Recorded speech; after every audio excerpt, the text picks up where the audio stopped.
Welcome to Learn This Game, where you can learn about board games and how they are played. In this presentation, we'll be looking at MAQUIS. In this video, there'll be a general description and overview of the game. We'll inventory the components, and we'll go through gameplay, including setup, sample turns, and victory conditions.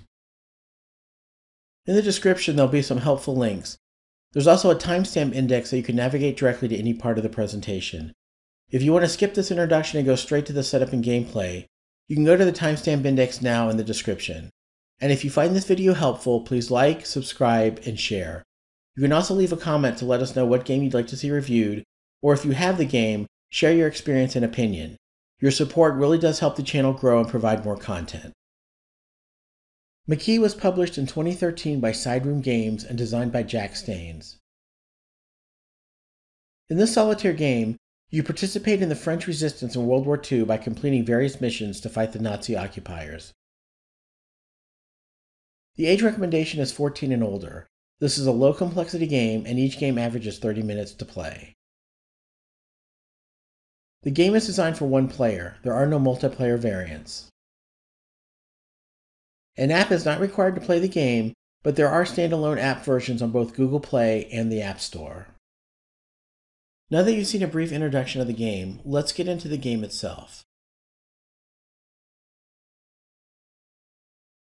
MAQUIS is a solitaire worker placement game that uses a board, meeples, counters, and cards. Dice are not used. Thematically, this game is based upon World War II France during the Nazi occupation. Now let's see how to win the game.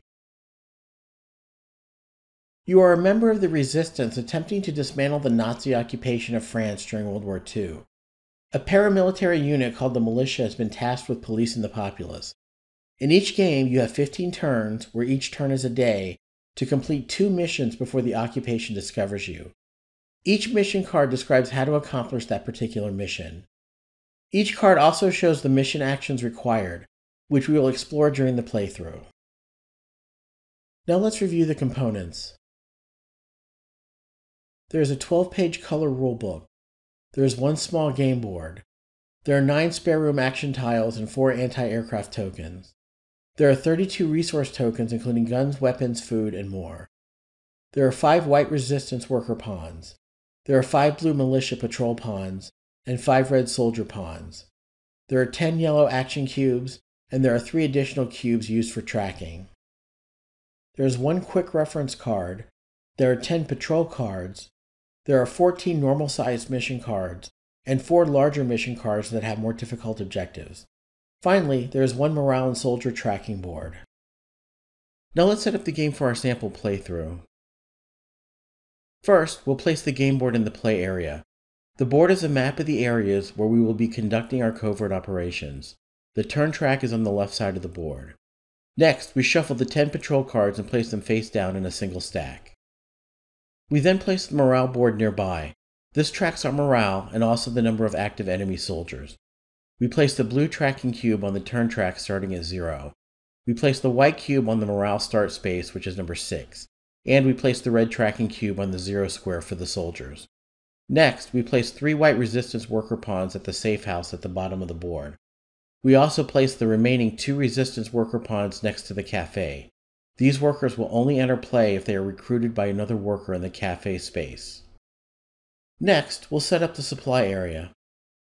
In this area, we can place the quick reference card, the resource tokens and spare room action tiles with anti-aircraft tokens, the 10 yellow action cubes, the 5 blue militia patrol pawns, and the 5 red soldier patrol pawns. Next, we'll select our 2 missions. MAQUIS includes a total of 18 missions represented by cards. The last page of the rulebook divides the missions into 4 difficulty levels.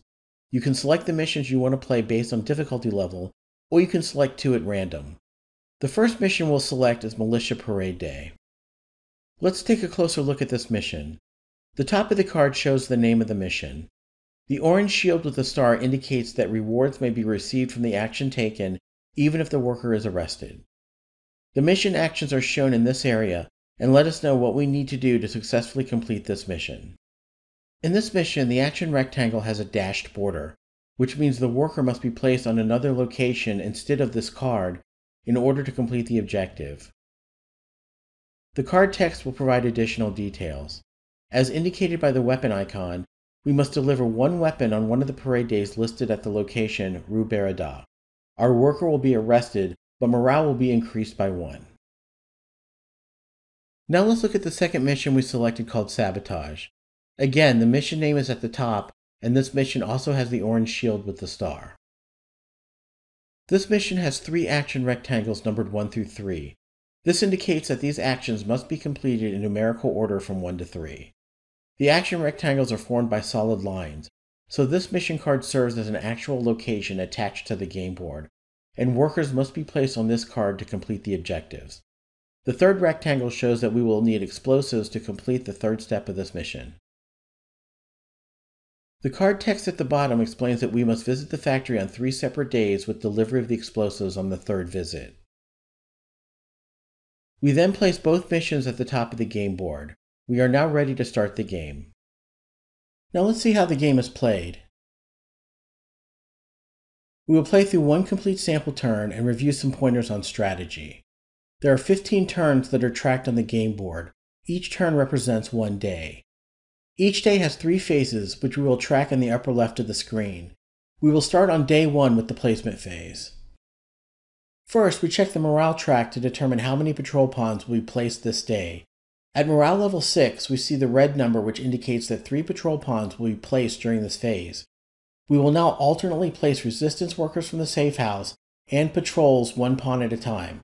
There may only be 1 pawn of any type per location. When placing our resistance workers on the game board, we need to keep in mind the resources required by our chosen missions. For the militia parade day, we will need 1 weapon resource, and for the sabotage mission, we'll need 1 explosives resource.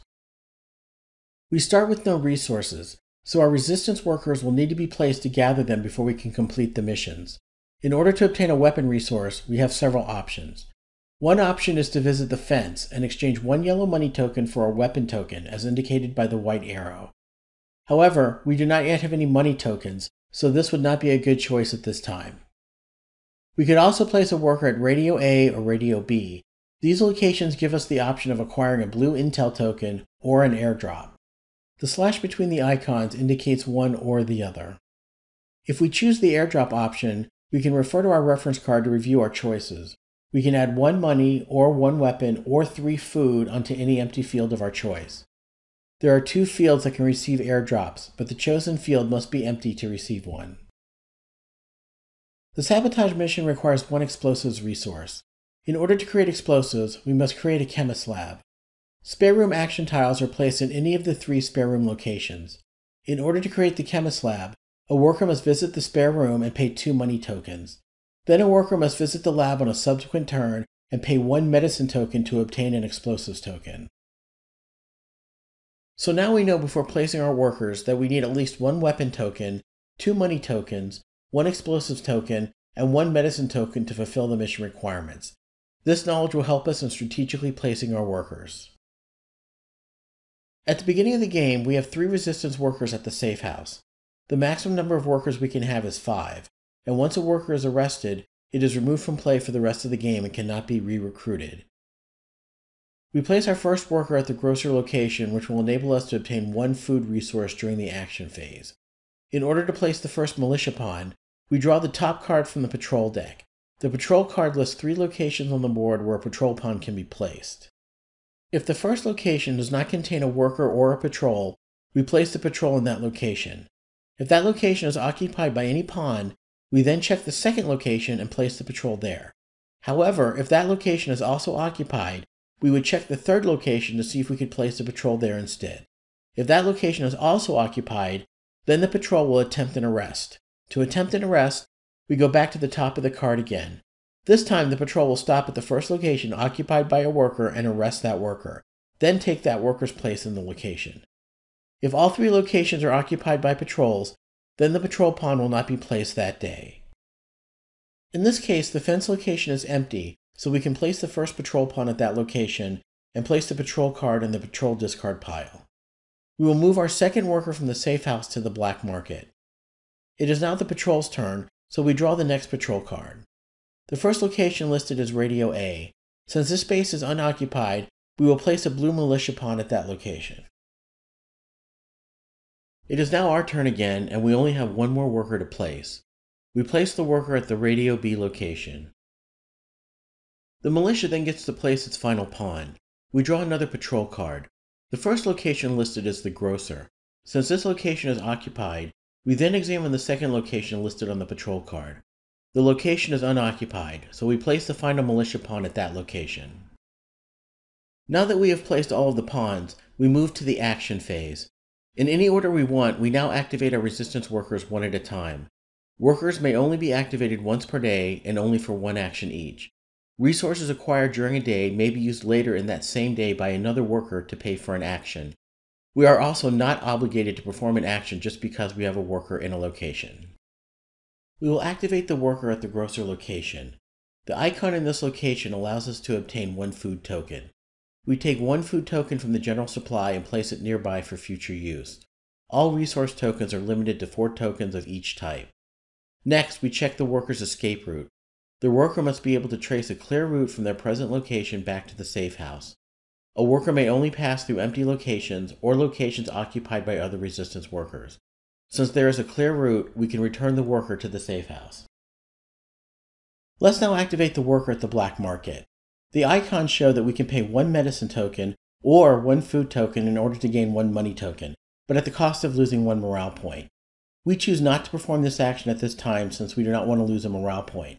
But placing the worker at this location was a strategic move since it will allow the worker at Radio B to have a clear path back to the safe house. Had there been a blue pawn at the black market blocking the path from Radio B, the worker at the Radio B location would have been arrested and removed from the game. Since the path is clear, we can place the second worker back at the safe house. Now let's activate our final worker at the Radio B location. The icons show us that we can receive 1 intel token or an airdrop. We will select the airdrop and elect to receive 1 money token. Airdrops are delivered to one of the 2 airfields at the bottom of the board. We can elect which airfield as long as it's empty. Airdrop resources cannot be retrieved on the same day they were delivered, and if there were no resources in a field location at the start of the day, a worker may not be placed there in anticipation of an airdrop. Next, we check to see if the worker can return back to the safe house. Since the route is clear, we return the worker to the safe house.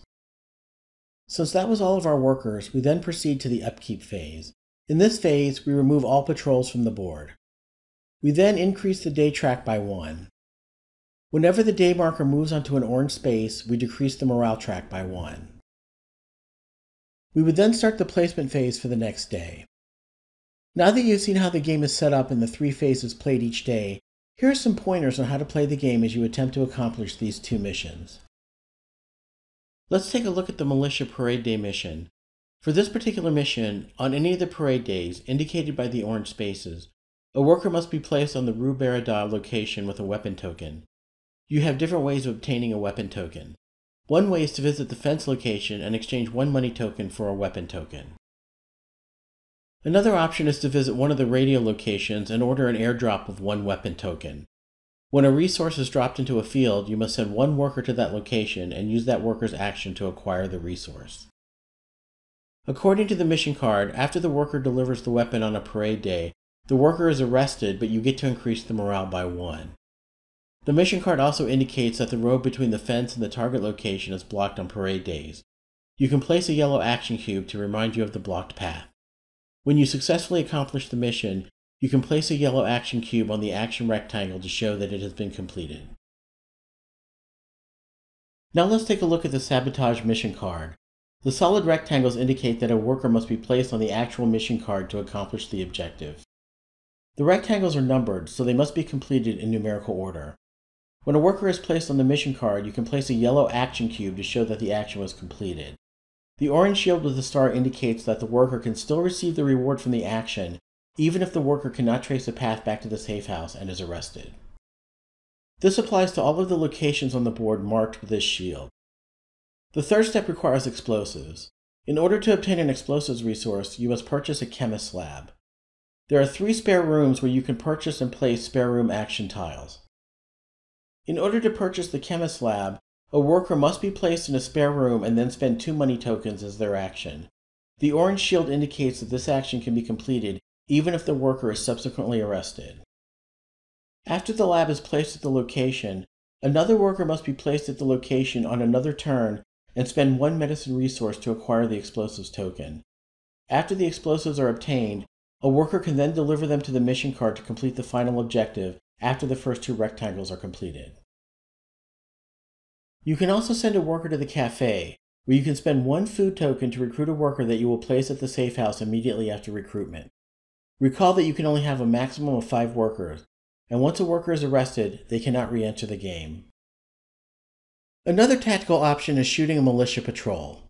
If you have a worker and a weapon resource, you can spend the weapon resource to remove 1 blue militia pawn from the board. Red soldiers cannot be removed this way. You may only perform this action once per day and only with patrols already on the board. You cannot attack militia during the placement phase.